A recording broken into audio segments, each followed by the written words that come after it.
Number 4, why is power important? That is the only way to stop the devil. They don't advise demons, they bind them. Demons are too rebellious. Even in heaven, they could not be advised.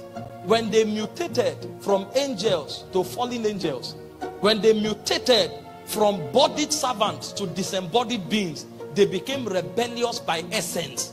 So you can't advise demons, you can't cooperate with demons, you only bind them. You only place them where they should be by authority. This is why you need a lot of power. If you don't have power, you see, one thing I discovered about warfare is that you don't start it, it starts you. The Bible says we wrestle not against flesh and blood. I didn't go to a wrestling ring. When did I apply for wrestling? You didn't apply, they didn't apply for you. They said, therefore put on the whole armor of God. That means if you are not ready, you'll be cut off.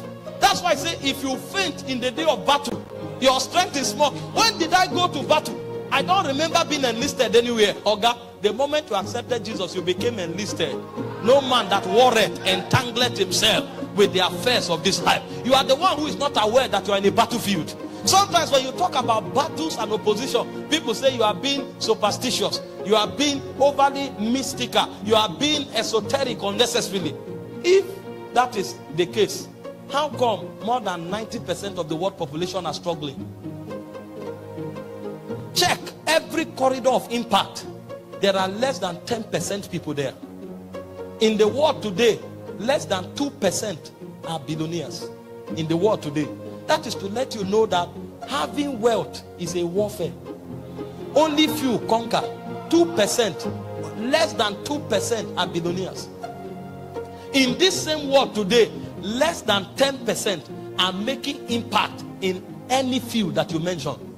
What has happened to the 90? They were trampled under feet. Demons, the Bible said the devil is moving like a roaring lion, seeking whom he might devour. And it doesn't matter what you are doing. You can be in ministry, you can be in sport, you can be in music. There are battles peculiar to every ordination.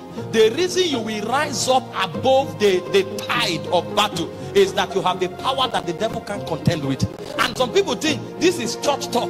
If this is church talk, why are all the presidents of nations trying to belong to one court or the other? You are the one who think the game of power is a game of intelligence. The game of power is the game of fraternity with spirits. And only the men who know how to do that politics will survive. Go and read your Bible and show me one king that ruled without connection to spirits. There's no one. That is to let you know that you can't walk in the corridors of power without understanding how the spirit realm work. You must do it. And if you take it for granted, your destiny will be before your eyes, but you will not fulfill it. You will know that you are supposed to be a phenomenon in your generation. You will know that you are supposed to be a leader in your generation. You will dream it. It will be prophesied to you. You will see yourself in it, but you will not manifest it. Because forces will rise up against you. Some from your bloodline, some from the territory where you are, and some from wicked inspectorate demons that are not allowing anybody to rise his head. You know what the Bible said? It said, these are the 4 horns that scattered Jerusalem and Judah, that no one did lift up a head. That means if you survive the battles of your bloodline, because there are battles in the bloodline. The Bible said Abraham loved fair women, Isaac loved fair women, Jacob loved fair women. That's a limitation tied to your DNA. Because devils don't waste their weapons. If they come and they discover that this lineage is weak towards money, they will just use money to fight them. If they come and discover this lineage is weak towards women, instead of going to, you know, Jesus said no weapon fashioned against you. Instead of going back to her to create a new weapon, let's use the one that was working and just keep them in bondage. When you give your heart to Christ and you break out of that, the next battle you fight is the territory. What you are contending with in Asaba is not what I'm contending with in Abuja. It's not what they are contending with in Onitsha. As close as Onitsha is here, a minister who crosses that bridge, his warfare is different from your own. Because there are territorial demons. That's why he's called the prince of Persia. There's a prince of Persia. There's a prince of Egypt. If you read Isaiah 19 from verse 1 to 6, you will see that Egypt is a spirit. Egypt is not first of all a geographical location. Egypt is a spirit before it's a geographical location. So there are battles associated with the territory where you are, and there are battles associated with the nation where you are. The battle we are fighting here in Nigeria is not the battle they are fighting in America. In Nigeria here, you are struggling to get education. Education is free in America. There are many nations where they give scholarship. So long as you are a citizen, they give you scholarship to school because you are a citizen.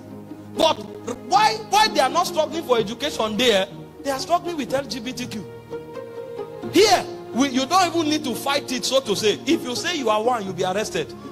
So why they are cooling you off in prison, we will be dealing with the prince in the atmosphere.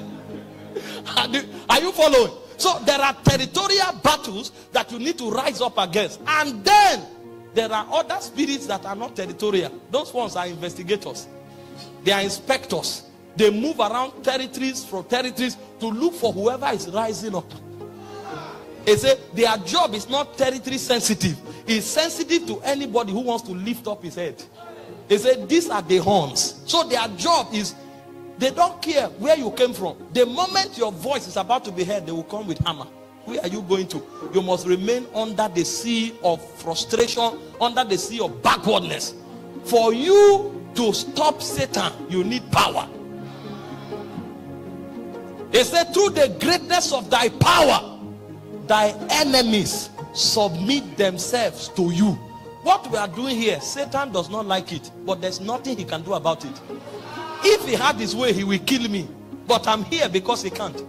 If he had his way, he will stop my ministry, but I'm here because he can't. That's why I do what I do unapologetically, because I know if it were possible, Satan will want me to die. But the more I'm alive, the more I punish demons, the more I scatter their agenda, because there is a power on my life.